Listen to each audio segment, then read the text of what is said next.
Hola. Hoy vamos a analizar a fondo una reforma muy importante en la ley de extranjería española. Una que en 2026 ha abierto nuevas formas de conseguir la residencia. Vamos a ver qué hay detrás, en qué consiste exactamente y, sobre todo, a quién le afecta.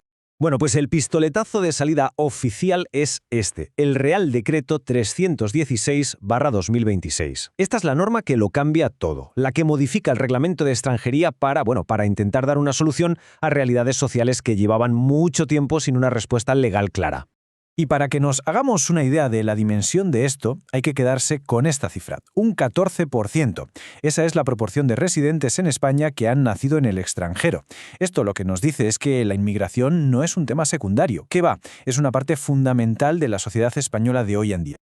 Claro, entonces la pregunta es obvia. ¿Por qué ahora? ¿Qué problemas se intenta resolver con esta reforma? Vamos a ver las justificaciones que da el propio gobierno. A ver, lo interesante de esto es la cita que es directa del decreto. Fijaos en el lenguaje.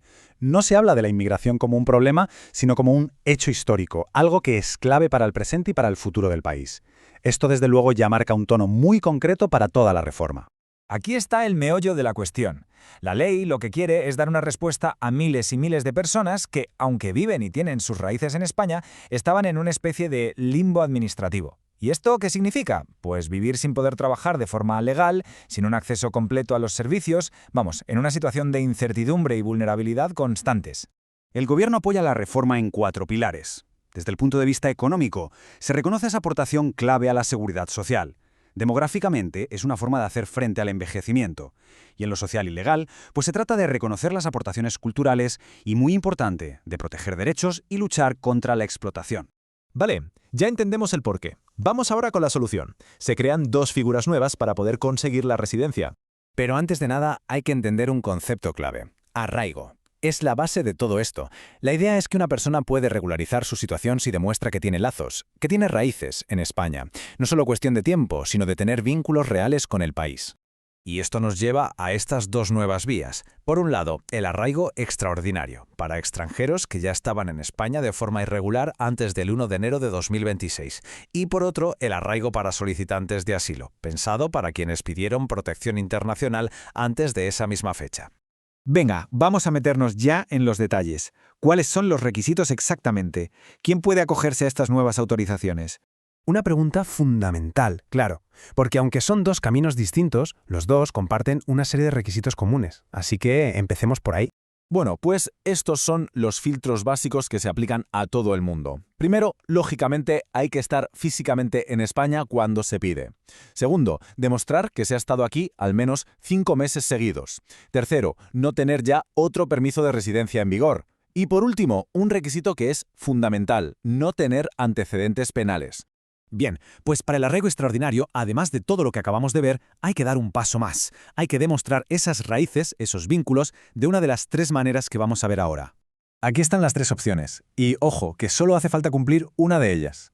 La primera es por la vía laboral, o sea, demostrar que se ha trabajado aquí o que se tiene una oferta. La segunda es por vínculos familiares, como por ejemplo vivir con hijos menores. Y la tercera es una vía social, para casos de vulnerabilidad que estén certificados por una entidad que tenga competencias para ello. Para la segunda vía, la de los solicitantes de asilo, el requisito específico es mucho más directo, la verdad. Lo esencial es haber presentado la solicitud de protección internacional antes de esa fecha límite del 1 de enero de 2026. Venga, pasemos a lo práctico. Ya sabemos el qué y el quién. Ahora toca ver el cómo y, sobre todo, el cuándo. Aquí las fechas son clave, así que mucha atención. Hay una ventana de tiempo muy concreta para hacer la solicitud, del 14 de abril al 30 de junio de 2026, y una vez que se presenta, la Administración tiene un plazo máximo de 3 meses para dar una respuesta.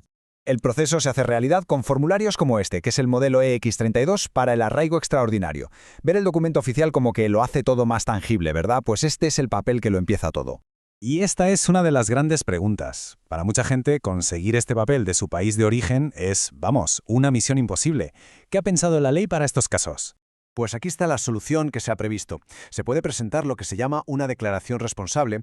Es un documento donde la persona dice que ha intentado conseguir el certificado pero que no ha podido. Y con eso autoriza a la Administración española a que intente obtenerlo por su cuenta, por la vía diplomática. Muy bien, ya hemos visto el problema, la solución y cómo es el proceso. Pero, ¿y luego qué? ¿Qué pasa una vez que se consigue uno de estos permisos?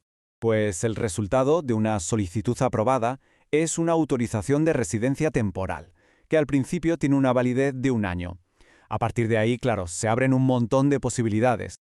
Este permiso es muy completo. Da derecho a vivir en cualquier sitio de España, pero lo más importante es que permite trabajar legalmente, ya sea para una empresa o por cuenta propia. De hecho, y esto es un detallazo, se consigue una autorización provisional para trabajar en el mismo momento en que la solicitud se admite a trámite. Y por último, una vez aprobado, es obligatorio pedir la tarjeta de identidad de extranjero, la famosa TIE. Y acabamos con una pregunta para darle una vuelta. ¿Esta reforma, con este enfoque en el arraigo, en la integración, es solo una medida para un momento concreto, para solucionar un problema que se había acumulado? ¿O quizás se está poniendo la primera piedra de un nuevo modelo para gestionar la inmigración en España de cara al futuro? Bueno, el tiempo lo dirá. Gracias por habernos acompañado.